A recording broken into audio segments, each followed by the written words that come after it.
Have you ever wondered why we use these flimsy pieces of paper to buy things? Why not shiny, heavy gold or silver coins? Let's travel back in time to an era when money was a real pain in the neck, literally. All this time and effort just to move money around made large-scale trade a logistical nightmare. Just think about the sheer weight. Even if you successfully dodged the robbers, you had to worry about the money itself. I'm talking about counterfeit coins. It was a massive problem. Scammers would mix cheaper metals with gold or silver to create fake coins that looked real.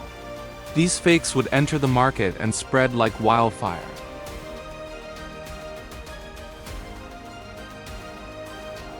A small fortune could weigh hundreds of pounds. They started depositing their gold and silver coins with trusted, well-known individuals or guilds in their city. Think of them as the very first bankers. In exchange for their coins, they received a piece of paper, a receipt, which was basically a promise. This piece of paper, often called a promissory note,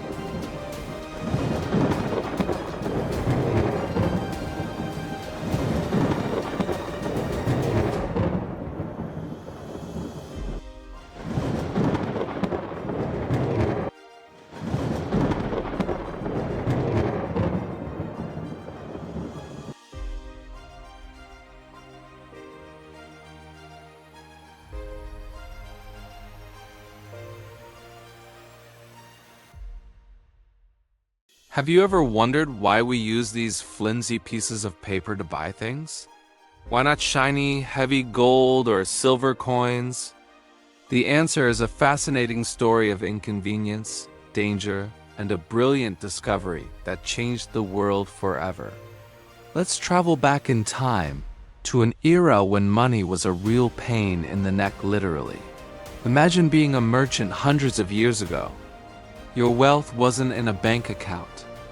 It was in sacks of heavy metal coins. If you wanted to buy goods from a neighboring city, you couldn't just tap a card. You had to physically transport all that money. We're talking about loading up horses, camels, or carts with massive clanking bags of coins. This wasn't just difficult. It was incredibly slow. A journey that takes us a few hours by car could take them weeks. All this time and effort just to move money around made large-scale trade a logistical nightmare. Just think about the sheer weight. A small fortune could weigh hundreds of pounds. This limited how much business you could do and how far you could expand. And if the weight wasn't bad enough, there was an even bigger problem: thieves. Carrying around a fortune in heavy, noisy coin bags was like sending a written invitation to every robber on the road. It made you a walking target. Journeys were perilous, especially at night. Robber attacks were a constant threat, and traveling without armed guards was asking for trouble. But hiring guards was expensive, adding another huge cost to every transaction. The fear was real. Merchants could lose everything they owned in a single ambush. This constant danger put a huge damper on trade and travel. People were scared to move their wealth, and this fear slowed down economic growth for centuries. Security was a luxury, and for most, moving money was a life-threatening gamble. But hold on, because there's so much more, right? Even if you successfully dodged the robbers, you had to worry about the money itself. I'm talking about counterfeit coins. It was a massive problem. Scammers would mix cheaper metals with gold or silver to create fake coins that looked real. These fakes would enter the market and spread like wildfire. As more and more fake coins circulated, the value of the real ones dropped. Suddenly, it took more coins to buy the same loaf of bread. This is what we call inflation. Prices for everyday goods would skyrocket, making life incredibly difficult, especially for the poor. The entire economy would become unstable because nobody could be sure if the money they held was actually worth anything. The system was broken, heavy, dangerous, and unreliable. Something had to change. So how do we get from heavy, dangerous coins to the lightweight paper money we use today? The solution was born out of pure necessity, starting with traders. They were tired of lugging around heavy coins and risking their lives, so they came up with a clever idea. They started depositing their gold and silver coins with trusted, well-known individuals or guilds in their city. Think of them as the very first bankers. In exchange for their coins, they received a piece of paper, a receipt, which was basically a promise. This piece of paper, often called a promissory note, stated that the holder could exchange it back for the original amount of gold or silver at any time. It was a simple IOU, but it was revolutionary. At first, this system was very local.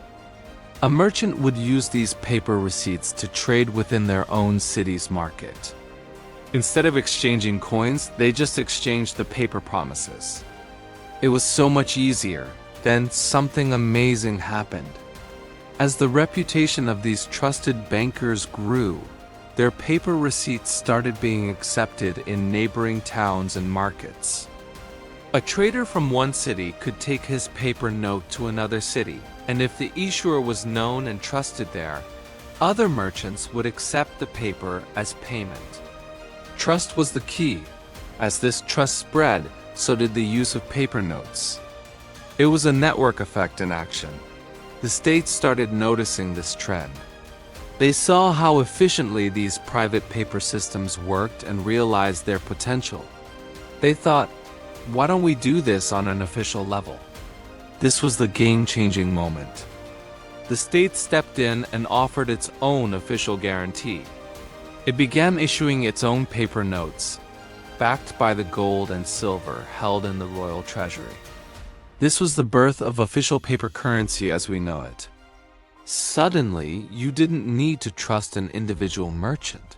You could trust the entire state. With the government's seal of approval, people's confidence soared. Initially, people would still take their paper notes to the state treasury to exchange them for physical coins. But soon, they realized they didn't need to. Since everyone trusted the paper and knew it could be exchanged for gold, why bother with the heavy metal at all?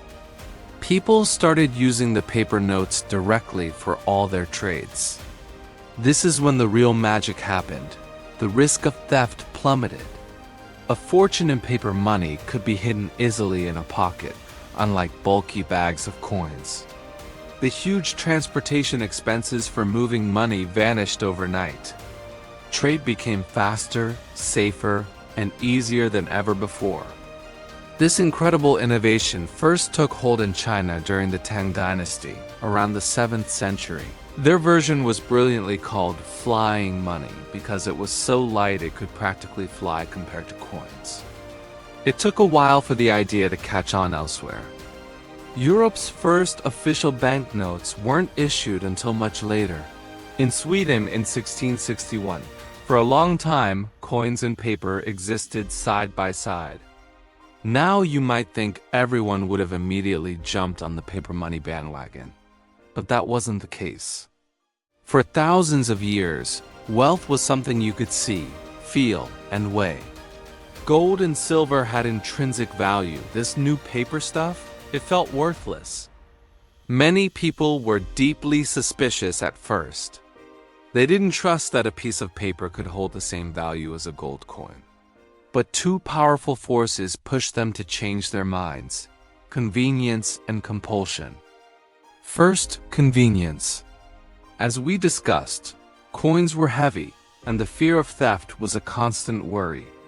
Traders, who were always looking for a more efficient way to do business, were the early adopters. They found paper money so much easier and safer to use. Once the most influential people in the market, the traders, started using it, others had to follow suit to stay in business. The sheer practicality of paper money was undeniable. The second force was compulsion, or what we might call market pressure. As paper currency became more widespread and ran through the economy, it became impossible to avoid. Even if you personally preferred coins, The person you were buying from might only accept paper, or the person paying you might only have paper. The state guarantee gave the system the ultimate stamp of legitimacy, making it the standard. So whether people initially wanted to or not, they had to accept paper money because it was already the dominant force in the market. It was this combination of being both easier and unavoidable that led to the final victory of paper currency over coins. And that's the incredible journey of our money from heavy, dangerous coins to the lightweight, convenient paper notes in our wallets. It's a story that shows how human ingenuity can solve even the biggest problems. So next time you pull out a bill to pay for something, take a moment to appreciate the centuries of history and innovation that it represents. Thanks for watching, and if you enjoyed this journey through history, don't forget to like, subscribe, and hit that bell icon for more stories like this one. See you next time.